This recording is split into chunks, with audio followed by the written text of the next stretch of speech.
À l'issue de la saison, Kylian Mbappé sera libre de tout contrat si sa situation contractuelle n'évoluait pas dans les prochaines semaines. À l'occasion d'une interview accordée au JDD, Leonardo a assuré ne pas avoir lâché l'affaire en ce qui concerne la prolongation du bail du numéro 7 du PSG. Dans le cadre de la rencontre du 16e de finale de Coupe de France opposant le PSG à Vannes, Mauricio Pochettino a été interrogé sur le dossier Mbappé, et en a profité d'un point presse pour faire un point sur la situation du buteur du PSG. Je pense que les situations contractuelles peuvent vous affecter si vous n'avez pas la maturité nécessaire pour gérer ça. Kylian a la maturité nécessaire.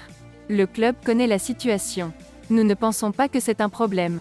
On espère qu'il va rester plusieurs années au club, et qu'il va continuer à avoir le rendement qu'il a eu jusqu'à présent, a confié Mauricio Pochettino lors de son passage en conférence de presse dimanche. Luka Modric semble toujours faire l'unanimité au Real Madrid. À 36 ans, le milieu de terrain entre toujours dans les plans de Carlo Ancelotti.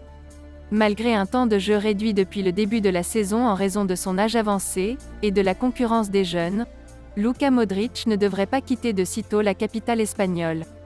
En effet, le Ballon d'Or 2018 serait sur le point de paraffer un nouveau contrat avec le Real. Selon les informations de Fabrizio Romano, la prolongation de Luka Modric au Real Madrid ne ferait pas le moindre doute. Le journaliste italien assure que ce ne serait même plus qu'une question de temps pour qu'un accord soit trouvé entre les dirigeants madrilènes et le milieu de terrain croate. Les différents partis devraient encore se rencontrer pour discuter de certains détails avant d'officialiser le renouvellement du bail de Modric avec les merengues. Alvaro Morata, qui est prêté jusqu'à la fin de la saison à la Juventus par l'Atlético Madrid, n'a jamais été aussi proche du FC Barcelone. Selon les informations d'AS, l'arrivée de l'attaquant espagnol en Catalogne serait bouclée à 95%. Il ne manquerait que quelques détails pour boucler l'opération. Pour s'offrir l'ancien joueur du Real Madrid, le Barça a conclu un accord avec la vieille dame pour un prêt de 6 mois, et un accord avec les Colchoneros pour y intégrer une option d'achat. Sauf retournement de situation à la dernière minute, Alvaro Morata devrait donc devenir la troisième recrue hivernale du FC Barcelone après Dani Alves et Ferran Torres. Une bonne nouvelle pour Xavi, moins pour certains joueurs blaugrana. En effet, comme l'explique AS, cette arrivée de l'Espagnol devrait avoir certaines conséquences.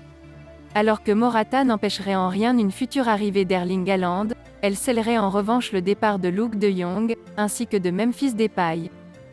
Arrivé lors du dernier mercato estival, le Néerlandais devrait en effet partir à la fin de la saison. Ne souhaitant pas laisser partir libre Depay en 2023, le Barça devrait tout faire pour le vendre durant l'été. Affaire à suivre.